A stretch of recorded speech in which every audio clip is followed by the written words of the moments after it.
The setting, Horizon Creative, a mid-tier, reliable marketing firm tucked away in a glass and steel business park.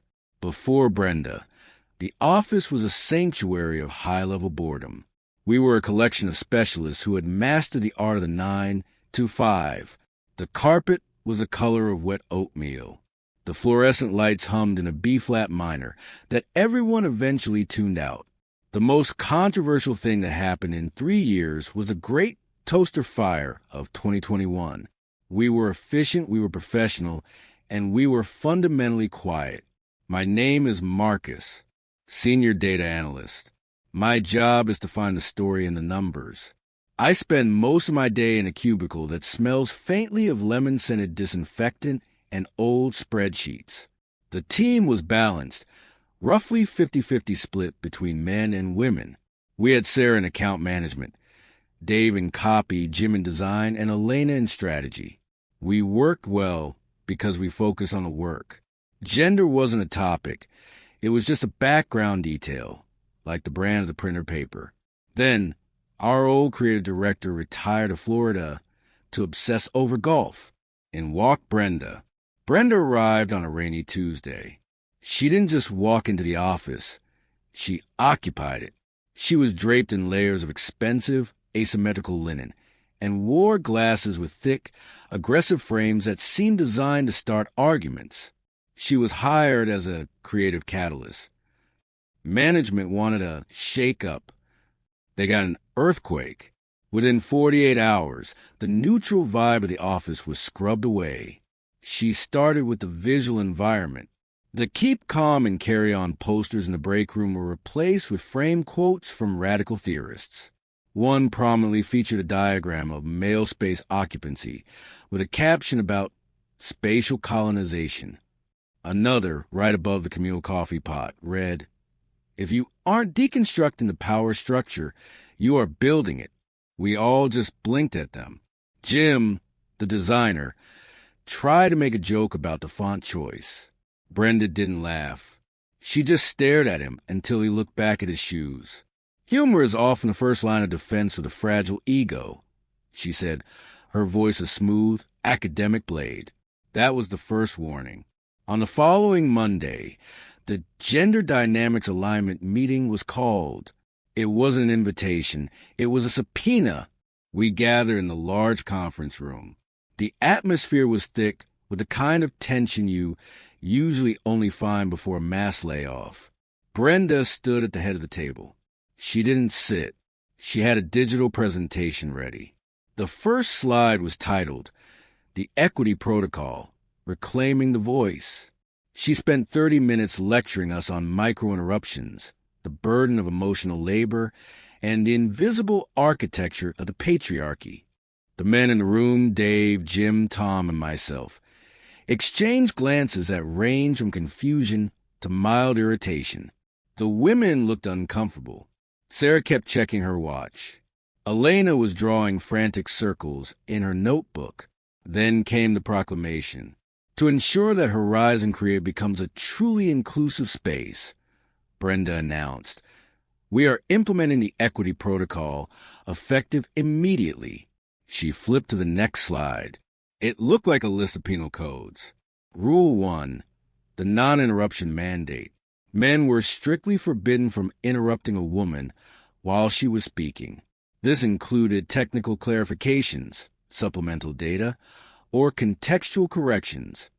If a woman is speaking, Brenda said, the male ear is to be open and the male mouth is to be closed. Period.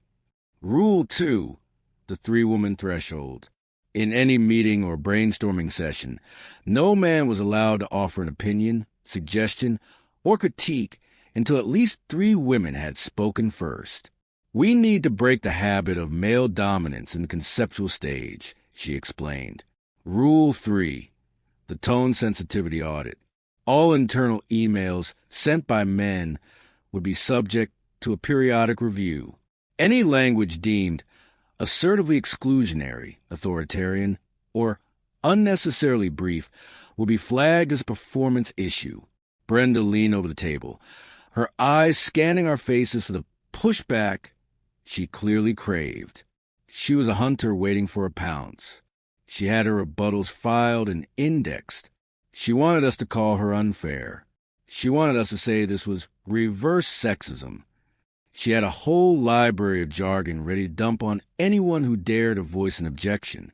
Mark, an account executive who had a habit of being a bit too loud, fell right into the trap. Brenda, with all due respect, Rule 2 seems impractical, Mark said. What if there are only 2 women in the meeting? What if we're on a tight deadline for a client and we need a technical answer from the design lead who happens to be a guy? Brenda's face lit up. It was the look of a predator seeing a wounded gazelle. It's interesting that you perceive equity as impractical, Mark, she said, her voice dripping with artificial sweetness.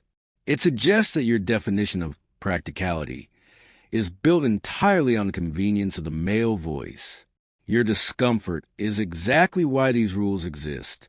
You are experiencing the loss of unearned privilege, and you're mistaking it for oppression. Mark tried to pivot.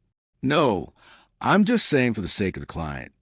The client, Brenda interrupted, violating her own rule without a hint of irony, will benefit from a decolonized creative process. Unless you're suggesting that women are incapable of leading a project to completion without a man jumping the queue. Mark turned a deep shade of red. He realized he had entered a game where the rules were designed to make him lose. He went quiet. The first week of the protocol was a nightmare of inefficiency. In meetings, long silences would hang in the air like smog. We'd be discussing a campaign for a new fitness app. Brenda would ask for thoughts. Sarah would say something. Then Elena. Then we'd all sit there. There wasn't a third woman in the room. Jim, the lead designer, had the mock-ups ready. He had the answers to the questions Brenda was asking. But according to protocol, he couldn't speak. He just sat there, tapping his pen against his knee, looking at the ceiling. Brenda would stare at the men. Her expression won a smug triumph. If the women have nothing more to add, she'd say, then perhaps we should reflect on why we are so reliant on male input to fill the silence. The project deadlines began to slide. Clients began to call, asking why the creative catalyst hadn't produced anything yet. Brenda was in her element. She spent her days auditing the office.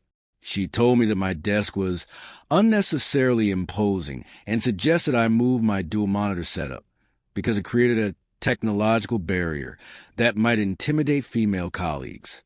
I just looked at her. I didn't argue. I had watched what happened to Mark. Noted, I said, I moved the monitors. It made my job 20% harder, but I did it. She went to Dave's cubicle. Dave was a veteran. He'd been writing copy since Brenda was in middle school. He had a small framed photo of his wife and daughters on his desk. Brenda told him that the nuclear family imagery reinforced heteronormative domesticity and might be exclusionary to those outside that traditional framework. Dave didn't get angry. He didn't offend his family. He just took the photo down, wrapped it in a paper towel, and put it in his briefcase. Understood, Dave said, his voice as flat as a dead battery. Brenda looked almost disappointed. She wanted Dave to fight. She wanted him to bluster about family values so she could tear him down with a lecture on the social construction of the household. But Dave didn't give it to her. This was the beginning of the great quiet. We were starting to see the cracks in Brenda's armor. Her entire ideology was predicated on the idea of a struggle. She needed the men to be the resistance. She needed us to be the loud, arrogant, mansplaining foils to her enlightened leadership. Without the resistance, her lectures didn't have a target. Without the argument, her jargon sounded like static. But she wasn't done yet. She decided that if the men wouldn't fight back, she would increase the pressure until they had no choice. She didn't realize that we were already checking out. We were moving from compliance to apathy. And in a creative firm, apathy is the one thing no protocol can fix. The emails were the next battlefield. Brenda started BCCing herself on almost every thread. Tom, a junior designer, sent a routine update to Sarah. Sarah, the file's in the shared drive. Let me know if you need anything else. Best, Tom. 10 minutes later, Brenda replied to the whole thread. Tom, the brevity of this communication is problematic. It borders on dismissive imperative. You are treating Sarah like a subordinate or a service provider rather than a creative partner. In the future, please ensure your communications are more collaborative and acknowledge the labor involved in the review process. Tom sat at his desk, staring at the screen. He didn't respond to Brenda. He didn't apologize. He just deleted the draft he was working on for the next project. I saw him put on his headphones and start playing a browser game. He had stopped caring. I spent that Friday afternoon watching the numbers. Our output was down 30%. The men were doing exactly what they were told, and nothing more. No one was staying late to fix a bug. No one was offering just a thought, suggestion in the hallway. We were following Rule 1, Rule 2, and Rule 3 to the letter. We were becoming ghosts in the machine. Brenda walked through the office at 4:30 p.m., her heels clicking on the oatmeal carpet. She looked around at the silent cubicles. She looked at the men who were all staring at their screens with neutral, empty expressions. She looked like she wanted to scream at us to get angry, but we weren't angry. We were just gone. The silence was absolute. And for the first time, I saw a flicker of genuine uncertainty in Brenda's eyes. She had won the war. She just hadn't realized yet that she'd killed a kingdom in the process. The second week under the equity protocol was when the atmosphere at Horizon Creative shifted from tense to surreal.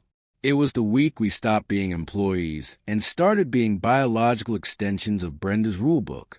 We had reached a state of malicious compliance so pure that it had become a form of performance art. The office, once a place of lively banter and occasional heated debate over brand strategy, had become a monastery of silent, keyboard-tapping monks. The men had entered a state I like to call the Great Withdrawal. It wasn't a strike. It wasn't a protest. It was a complete removal of any and all discretionary effort. In the corporate world, discretionary effort is a holy grail. It's the stuff people do because they care. It's the late-night bug fix, the extra hour spent polishing a slide, the hey, I saw this and thought of our client email sent at 9 p.m. Brenda's protocol had effectively sterilized that impulse. Why care about the quality of the work if the very act of speaking up to improve it was categorized as a spatial colonization? I sat at my desk, staring at a spreadsheet that was clearly riddled with errors from the junior account team. Normally, I would have walked over to Sarah, pointed out the discrepancy, and we would have hashed it out in 5 minutes. Now, I looked at Rule 3. I looked at the tone sensitivity guidelines. If I sent an email pointing out the error, Brenda might flag it as intellectual undermining. If I walked over to Sarah's desk, I might be invading her safe creative perimeter. I highlighted the cells in red, added a neutral comment that simply read, Data discrepancy noted, awaiting female-led reconciliation, and hit save. Then I opened a crossword puzzle. I was done for the day. It was 10:30 a.m. The true genius of our collective response was that we never talked about it. There was no secret meeting in the parking lot, no underground men-only Slack channel. We didn't need one. When you tell a group of people that their natural input is inherently oppressive, those people will eventually decide that the easiest path is to provide no input at all. Dave, the veteran copywriter, became the master of this new reality. Dave was the kind of guy who used to live for the big idea. He'd spend hours arguing about the power of a single verb. Now he was a ghost. He sat in his cubicle with his noise-canceling headphones on, producing exactly what was asked of him and not a syllable more. In the Tuesday morning creative sync, Brenda was trying to drum up excitement for a new campaign for a line of high-end organic skincare. This was her vision project. She wanted it to be a manifesto against the male gaze. "I want something that feels visceral," Brenda said, her eyes darting around the room, landing on Dave. "Dave, you've worked on luxury brands for 20 years. What's the hook here? How do we deconstruct the beauty standard?" Dave took off one earbud. He looked at the clock. Then he looked at the seating chart. There were only 2 women in the room, Brenda and Elena. Sarah was out with the flu. "I'm sorry, Brenda," Dave said, his voice flat and devoid of any inflection. "According to Rule 2 of the Equity Protocol, I am unable to offer conceptual opinion until a third woman has contributed to the discourse. As there are only 2 women present, I must remain in listening mode to ensure I am not dominating conceptual stage." Brenda's eyes narrowed. "Dave, this is an internal brainstorming session. Surely we can be flexible for the sake of the project." Dave didn't blink. "I wouldn't want to rely on my unearned privilege to bypass the safety measures you've put in place, Brenda. It would be assertively exclusionary of me to speak before the threshold is met. I'll wait for Elena to finish her thoughts, and perhaps we can wait for Sarah to return before I contribute." Elena, usually a firebrand of strategy, looked exhausted. With the men silenced, the entire burden of creativity and leadership had fallen onto her and Sarah. They were being asked to do 100% of the speaking, 100% of conceptualizing, and 100% of the emotional labor Brenda was so fond of mentioning. I don't really have anything else to add right now," Elena muttered, her eyes fixed on her notebook. "I think Sarah had the lead on the visuals." "Then we are at a stalemate," Brenda snapped. She looked at Jim, the designer. Jim had a folder full of sketches that could have solved the visual problem in 10 seconds. He didn't move a muscle. He just stared at a spot on the wall 3 inches above Brenda's head. "Jim," Brenda prompted, her voice rising an octave, "do you have the mock-ups?" Jim nodded slowly. He didn't speak. He simply pushed the folder across the table toward Elena. "Explain them, Jim," Brenda commanded. Jim shook his head. "I wouldn't want a mansplain the design choices to Elena, Brenda. That would be a violation of Rule 1. I provided the technical output. Elena is free to interpret and present them as she sees fit. I am here to support her vision, not to impose mine." The silence that followed was so heavy it felt like it had its own gravitational pull. Brenda was visibly vibrating. This was a misogynistic apathy she would later complain about, but in the moment, it was just pure, unadulterated compliance. She had demanded that men step back, and we had stepped so far back we were practically out the door. The email tone sensitivity audit turned out to be the most entertaining part of the week. Brenda had appointed herself the arbiter of all male communication. She spent her afternoon scouring the server for microaggressions. In response, the men stopped using adjectives. We stopped using greetings. We stopped using warmth. We adopted the tone of sophisticated AI. Efficient code and impossible to pin down. Tom, the designer Brenda had scolded earlier, became the lead practitioner of terminal brevity. "Brenda, Tom, I need to revise logos by 3 p.m. Also, please make sure you consider the gender-neutral color palette we discussed." Tom, logo attached. Colors as requested. Received. Brenda replied almost instantly. "Tom, your tone remains remarkably cold. It feels like you are communicating with a machine rather than a director. Where is the collaboration? Where is the creative energy?" Tom, I am prioritizing professional efficiency and avoiding assertive imperatives as per Rule 3. If further linguistic elaboration is required, please provide a template for acceptable male-to-female communication. He didn't send it to just her. He CC'd HR. The brilliance of the move was that Brenda couldn't punish him for it. He was following the rules. He was being sensitive to the point of erasure. Brenda wanted a world where men were seen and not heard, or heard only in a specific, subservient frequency. We had given her a world where we were just data points. By Thursday, the office felt like a haunted house.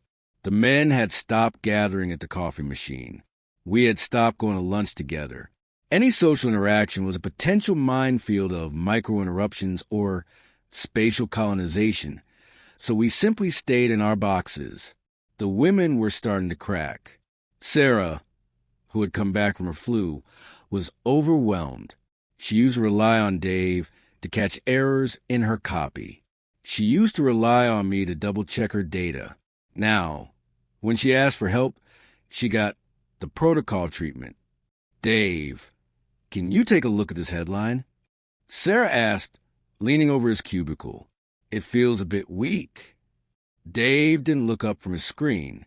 I'm sorry, Sarah. According to the Gender Dynamics Alignment Guidelines, me critiquing your work could be seen as intellectual undermining. Brenda was very clear that men should not provide unsolicited feedback on female-led projects. I'll wait for you to finalize it, but I'm asking you for feedback, Dave. Sarah hissed, her voice low, so Brenda wouldn't hear. I understand, Dave said, finally turning to look at her. His eyes were empty. There was no old Dave in there, the guy who used to crack jokes and help everyone hit their deadlines. But the protocol doesn't differentiate between requested and unsolicited feedback. It simply states that the male voice should not critique the female creative output to avoid reinforcing patriarchal hierarchies.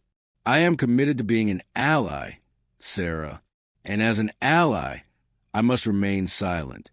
Sarah walked back to her desk and put her head in her hands. Brenda, meanwhile, was spending more and more time in her office. The door shut.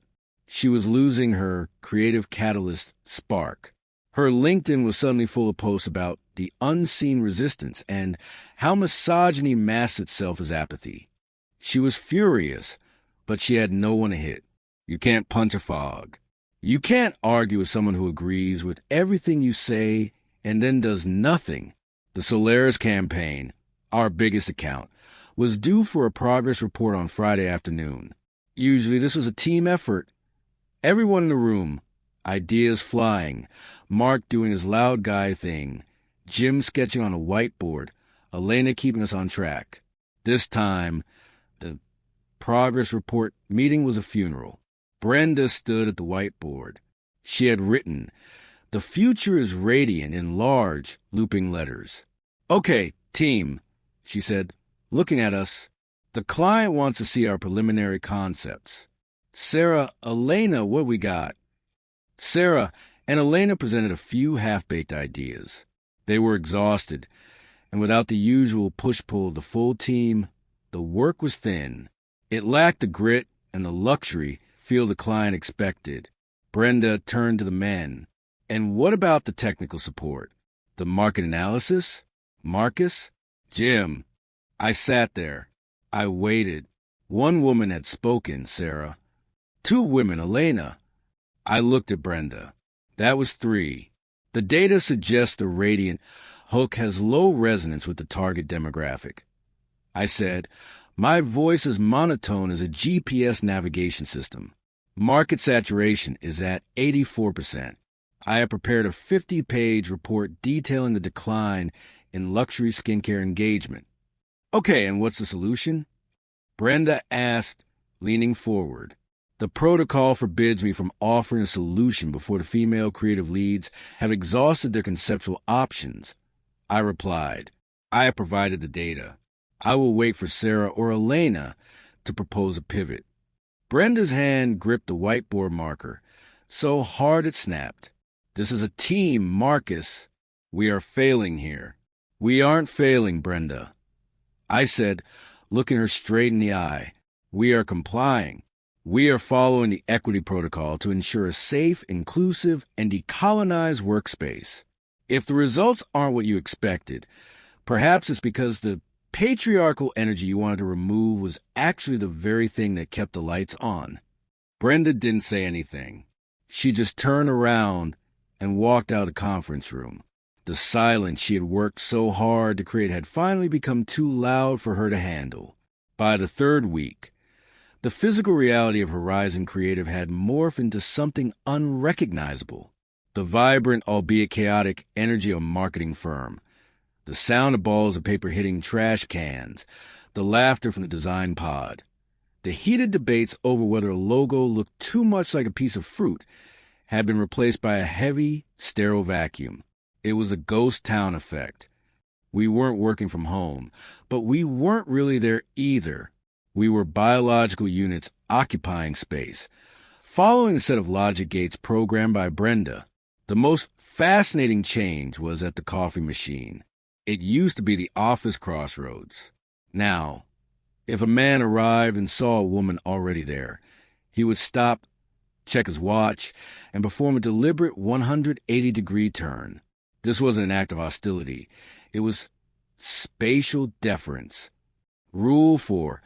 An unwritten addition Brenda had mentioned in a passing rant about male physical entitlement suggested that men should always yield communal spaces to women to rebalance the historical weight of occupancy.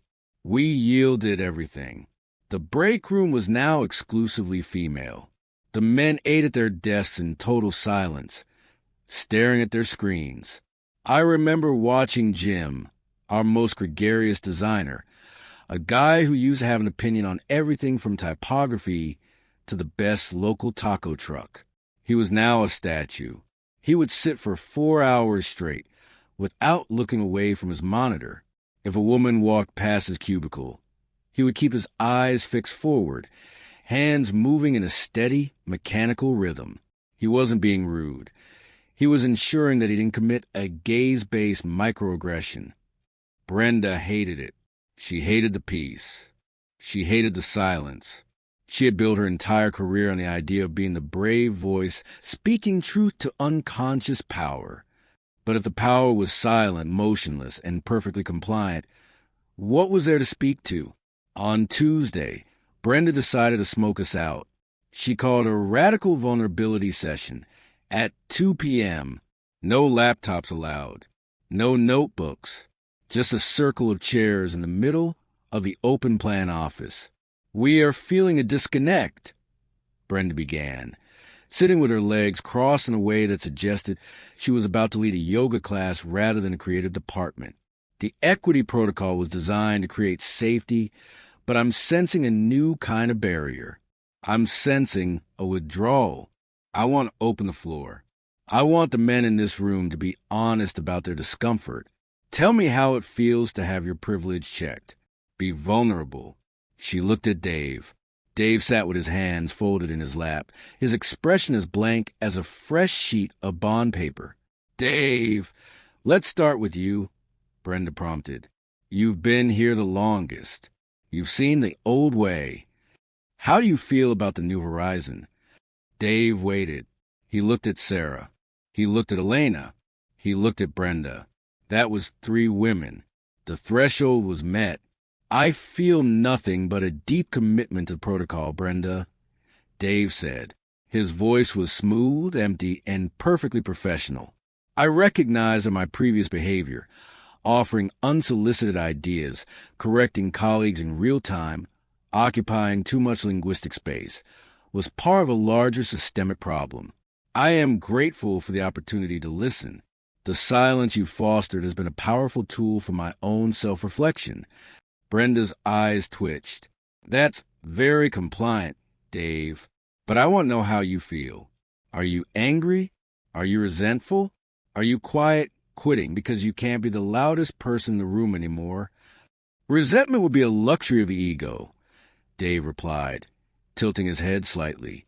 "I am simply following the creative director's vision for a decolonized workspace. If the atmosphere feels different, it is because we are finally seeing what a space looks like when the male voice isn't constantly inflating itself." Brenda turned to me. "Marcus, you're a data guy. Surely you have a logical grievance you want to air." "On the contrary," I said, meeting her aggressive gaze with absolute neutrality. "The data is quite clear.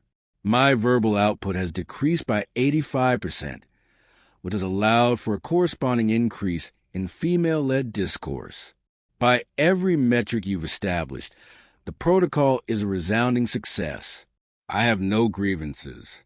I have only compliance. Brenda stood up, her asymmetrical linen skirt swishing angrily. This is weaponized compliance. You are all doing this on purpose. You're acting like robots to make the protocol look ridiculous. Mark, the guy who had been humiliated in week 1, spoke up. He waited for the women to speak, but they were all silent, looking at the floor. Finally, Sarah sighed and Elena muttered, "It is a bit quiet," which gave Mark the opening. "Brenda," Mark said, his voice quiet, "you told us that our natural way of interacting was a form of violence. You told us that our input was a barrier. So we removed the barrier. We gave you exactly what you asked for. We gave you a space where the men don't speak, don't interrupt, and don't occupy space. If you don't like the result, maybe it's not the men that are the problem. Maybe it's the rules." That is exactly the kind of gaslighting I expected. Brenda shouted, "You're blaming the victim. You're blaming the system I built to protect your colleagues from your own toxicity." She looked at Sarah and Elena, looking for backup. "Sarah? Elena? Tell them how much better it is now." Sarah looked up. She looked like she hadn't slept in 3 days. "Brenda, I'm overwhelmed. I'm doing the work of 4 people. I can't get a simple yes or no from the design team without a 5-email chain about tone.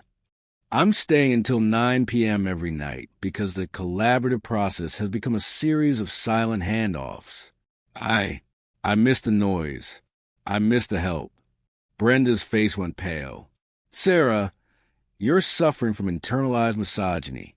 You've been conditioned to rely on male labor to validate your own creative worth. This is part of the deprogramming." Sarah just looked at her. "No, Brenda, I'm suffering from a deadline. And right now, the protocol is a bigger obstacle than the patriarchy ever was." Brenda ended the session right then. She retreated to her office and slammed the door. The following day, Brenda went on the offensive.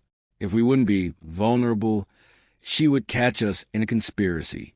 She was convinced that the men were talking behind her back, plotting, mocking her, coordinating their apathy. She began a communication audit. She spent hours going through our Slack logs. What she found was even more devastating than an actual conspiracy. Tom to Jim, logo file v3 uploaded. Jim to Tom, acknowledged. Marcus to Mark, data for Q3 report is in the folder. Mark to Marcus, received. Thank you. Dave to Sarah, drafting the copy for the skincare pitch. Will await female review before finalizing. There were no jokes, no memes, no, "Hey, did you see the game last night?" No complaints about Brenda. The men had stopped talking to each other entirely. We had become a set of isolated nodes, communicating only in the most essential, stripped-down technical language. We had realized that any social bond between us could be categorized as male bonding as a form of exclusionary power. So we severed the bonds. We became a collection of strangers who happened to work in the same oatmeal color room. The psychological pressure on Brenda was visible. She began to look disheveled. The aggressive linen was wrinkled. Her thick glasses were constantly smudged. She started pacing the office, stopping behind men's cubicles and just standing there, waiting for them to acknowledge her. Jim was working on a layout for the Solaris campaign. Brenda stood behind him for a full 5 minutes. Jim didn't turn around. He didn't say, "Hey, Brenda." He didn't ask for her opinion. He just kept clicking, his mouse movements precise and mechanical. "Jim." Brenda finally said, her voice strained, "What do you think about the font?" Jim stopped clicking. He looked at Rule 1. He looked at Rule 2. As a design lead, my opinion is secondary to the creative vision of the account lead, Sarah. Jim said, still staring at a screen, I have provided 3 options based on the brief Sarah provided. I am not in a position to think about them until the female-led conceptual stage is complete. I am the creative director, Jim. I am asking you. And as a male subordinate, I am deferring to the established equity protocol to ensure that I am not imposing my aesthetic biases on the project. Jim replied, if Sarah chooses a font, I will implement it. My personal thoughts are irrelevant in an equitable framework. Brenda actually stomped her foot. You are being difficult. I am being compliant, Jim corrected gently. Is compliance now considered a form of aggression? Brenda had no answer. She had built a cage, and she was furious that the lions had decided to just lie down and go to sleep. She wanted to be the tamer, but there was nothing left to tame. The week ended with a massive blow to the firm's morale, at least for the 50% of the firm that still felt things. The Solaris campaign was our whale. If we lost it, Horizon Creative was in trouble. The client, a very traditional, very no-nonsense CEO named Eleanor, was coming in on Monday for the final pitch. Usually, the prep for a pitch like this was a weekend-long war room session. Pizzas, late nights, Dave rewriting lines on the fly, me pulling fresh demographics, Jim printing out boards. On Friday at 5 p.m., Brenda walked out of her office. Okay, everyone, we need to prep for the Eleanor meeting. We're staying until the pitch is perfect. The men all stood up simultaneously. I'm sorry, Brenda. I said, packing my bag. My contract specifies a 40-hour week. In the past, I would have stayed as an act of team engagement. But given Rule 3 in the Emotional Labor Guidelines, I recognize that my presence during the weekend would be an unnecessary occupancy of creative space. I wouldn't want to overshadow the female leads during their most critical preparation time. Dave nodded. I produced the requested copy. It is Sarah's project. My involvement in the refinement stage would be an interruption of her process. I'll see you Monday at 9 a.m. One by one, the men walked out. They weren't angry. They didn't smirk. They just left. They left Sarah, Elena, and Brenda alone in a silent office with a half-finished pitch and a $50 million account on the line. Sarah looked at Brenda. We can't do this alone, Brenda. We need Dave. We need Jim. We need the team. Brenda's face was a mask of cold fury. We don't need them, Sarah. We're going to show them that their withdrawal is their final act of irrelevance. We will win this without them. But as I walked to my car, I looked back through the glass windows of the office. I saw 3 women standing around a whiteboard that was almost entirely blank. They had all the space in the world. They had all the voice they could ever want. And for the first time in the history of Horizon Creative, the numbers were finally completely perfectly balanced. 0 input, 0 noise, 0 chance of success. The setting, Monday morning at Horizon Creative, 9 a.m. sharp. Monday morning didn't feel like a workday. It felt like the final act of a slow-motion car crash. The air in the office was cold, but the atmosphere was incandescent with silent, white-hot tension. The men arrived at exactly 9 a.m. Not a minute early, not a minute late. We had spent our weekend playing video games, hiking, sleeping, and, most importantly, not thinking about marketing. We were refreshed, detached, and perfectly prepared to follow every single rule Brenda had ever uttered. In contrast, the women looked like they had been through a geopolitical crisis. Sarah's eyes were bloodshot. Elena was vibrating from a combination of 3 hours of sleep and 6 cups of artisanal espresso. Brenda was in her office, the lights off, save for the glow of her monitor. She had spent the weekend trying to decolonize a pitch that was fundamentally broken because the people who knew how to build a foundation had been forbidden from touching the tools. At 10 a.m., Eleanor arrived. Eleanor was the CEO of Solaris Skincare. She was 70 years old, wore a suit that probably cost more than my car, and had a gaze that could peel paint off a wall.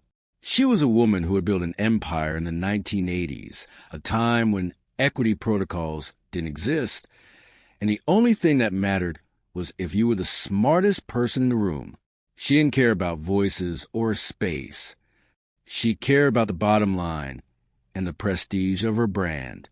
She walked into the conference room, followed by two silent assistants. She looked at Brenda, then at the team, then at the oatmeal-colored carpet. "Let's get on with it," Eleanor said. "No pleasantries, no vulnerability, just business." The pitch began. Brenda took the lead. She had decided that the best way to win Eleanor over was to explain the philosophy behind the campaign. "Eleanor, we've moved away from traditional male-centric luxury marketing," Brenda began, gesturing to a board that featured abstract watercolor shapes and very little actual product. "The Solaris Rebirth campaign is about reclaiming the ritual of skincare from the oppressive gaze of the beauty industry. It's about radiant agency." Eleanor looked at the board. Then she looked at Brenda. "Radiant agency?"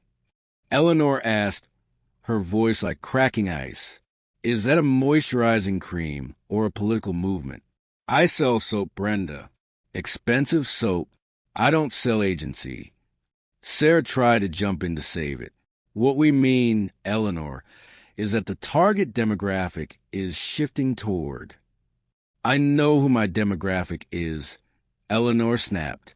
"They are women with money who want to look younger. Now, show me the copy. Show me the data." This was the moment. Brenda looked at Dave. Dave was sitting with his hands perfectly still on the mahogany table. According to protocol, Dave couldn't speak. Sarah had spoken. Elena had spoken. But Brenda was the third woman. The threshold was technically met. However, Brenda had also specified in a Friday memo that technical data must be presented within a female-led narrative framework to avoid the dominance of male logic. Brenda tried to explain the copy herself. She stumbled. "The headlines, they focus on the internal luminosity of the subject," Brenda said, her voice wavering. Eleanor leaned forward. "The copy is thin. It's vague. It doesn't tell me why I should spend $80 on a jar of cream. Dave, you've been on this account for years. What happened to the timeless beauty angle we discussed last quarter?" Dave didn't move. He didn't even look at Eleanor. He looked at Brenda. He waited for exactly 3 seconds of silence, a period Brenda had once defined as the necessary gap for female thought processing. "I'm sorry, Eleanor," Dave said, his voice a masterpiece of neutral professional deference. "As the creative director has established, my role in this phase is strictly supportive. Rule 2 of our equity protocol ensures that I do not dominate the conceptual stage. I believe Sarah has a lead on the timeless pivot." Sarah looked like she wanted to cry. She didn't have a pivot. She hadn't had the time or the mental bandwidth to write one because she had been busy facilitating Brenda's watercolor boards. We haven't finalized that angle yet," Sarah whispered. Eleanor's eyes turned into flint. She turned to me. "Marcus, the market analysis. Tell me the conversion rates for the radiant hook in the Northeast Corridor." I opened my laptop. I had the numbers. They were terrible. I also had a solution, a data-driven pivot to a clinical luxury angle that the numbers suggested would be a massive hit. But to offer that solution would be to interrupt the female-led creative flow and provide unsolicited male-centric logic. The data for the radiant hook shows a projected 12% engagement rate, I said, staring at the screen. "And," Eleanor prompted, "what's the corrective strategy?" "The corrective strategy is currently being conceptualized by the female leadership," I replied. "I have provided the raw data to Brenda. I am awaiting her deconstruction of the metrics." Brenda's face was now a shade of purple that was genuinely alarming. "Marcus, offer the suggestion we talked about." Brenda hissed. I'm sorry, Brenda, I said, tilting my head with practiced innocence. I wouldn't want to engage in intellectual undermining by offering a solution before you've had the chance to lead the team through the data. I'm here to listen and learn. Eleanor stood up. She didn't say anything to the man. She looked directly at Brenda. Brenda, Eleanor said, and for the first time, her voice wasn't cold. It was pitying. You spent the last 20 minutes talking about space and voices and protocols. But you've forgotten the only thing that matters in this room, the work. You have a room full of talented people, and you've turned them into mannequins. You've crippled your own team to satisfy your own ego. I don't buy products from people who are afraid of their own shadows, and I certainly don't buy marketing from a firm that prioritizes ideology over results. Eleanor turned to her assistants. We're done here. Call the guys at Gray and Mason. At least they still know how to have a conversation. Eleanor walked out. $50 million walked out with her. The silence that followed was the loudest thing I have ever heard. For a full minute, no one moved. Then the snap happened. Brenda didn't just get angry. She underwent a total psychological collapse. She started screaming. Not at Dave, not at me, but at the air. You did this, she shrieked, pointing at the row of silent men. This is sabotage. This is the patriarchy protecting itself through silence. You purposefully withheld your labor. You purposefully let me fail. Dave stood up. He didn't raise his voice. He didn't even look annoyed. Brenda, Dave said, his voice calm and steady. I followed every rule you wrote. I yielded the space. I didn't interrupt. I didn't provide unsolicited feedback. I didn't use assertive language in my emails. I gave you exactly what you demanded. A world where the men didn't exist. You told us our presence was a burden, so we removed it. You were supposed to support the mission. Brenda cried. We did. I added, closing my laptop. We complied with the mission 100%. We became the allies you wanted. We stayed in our place. We didn't interfere. We let the women lead. If the leadership didn't work, that's not a failure of compliance. It's a failure of the design. Brenda was shaking. She looked at Sarah and Elena, expecting them to join her in her final stand against the apathy resistance. But Sarah was already packing her bag. I'm done, Brenda, Sarah said, her voice thick with exhaustion. I'm not an ally, and I'm not a victim. I'm just a woman who lost her biggest account because you wouldn't let my co-workers talk to me. I'm going to the bar. If any of you toxic guys want to join me, the first round is on me. Sarah walked out. Elena followed her without a word. Brenda was left alone in the conference room with 4 men who were already checking their watches, waiting for 5 p.m. so they could leave without a spatial colonization violation. Brenda resigned the next morning. The official company announcement mentioned a departure to pursue projects more aligned with her social advocacy goals.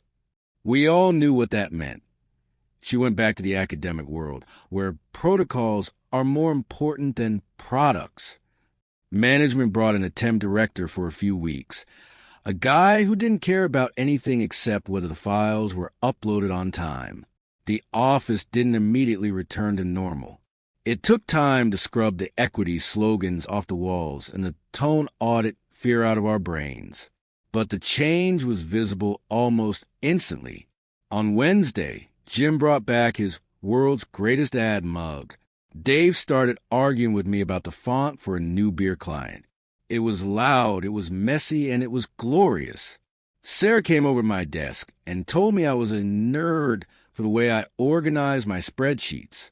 I told her she was technologically illiterate. We laughed and solved the demographic problem in 5 minutes. The silence was gone. The voices were back. But something had changed. We realized that the most dangerous thing you can do to a person who wants to control you through rules is to actually follow them. Brenda wanted us to be the villains in her story. She wanted to spend her days confronting us. By refusing to be the villains, we robbed her of her hero status. By stopping caring, we made her rules powerless. We learned that organic collaboration isn't something you can engineer through social theory. It's a messy, loud, human process that requires everyone to bring their full, unedited selves to the table. Interruptions, technical corrections, mansplaining, womansplaining, and all. I still keep the Equity Protocol PDF on my desktop. I look at it whenever I feel like I'm getting too caught up in office politics. It reminds me that a leader who wants to silence part of their team isn't a leader. They're a jailer. And as Brenda learned, you can build the perfect prison. You can make the rules as strict as you want. And you can keep everyone in their cells. But don't be surprised when the prisoners stop caring if the prison burns down, especially when they're the ones who know where the fire extinguishers are kept. Horizon Creative is back to being high-level board. The carpet is still oatmeal-colored. The lights still hum in B-flat. But at 10:30 a.m. every morning, the coffee machine is crowded. Men and women are talking, laughing, interrupting each other, and occasionally doing some actual work. No one is checking their tone. No one is yielding space. We're all just there. And for the first time in a long time, that's exactly where we want to be